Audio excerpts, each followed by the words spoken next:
Well, here's a cute little arcade game, a basketball arcade game that I picked up at a garage sale.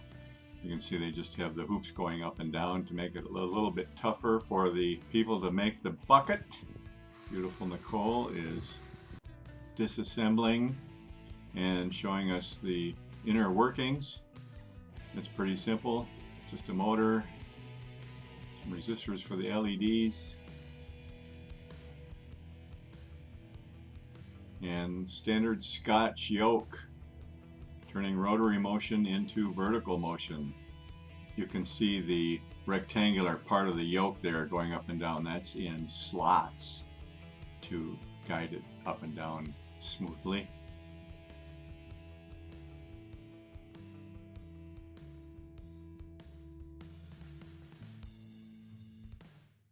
And there we have the basketball arcade game.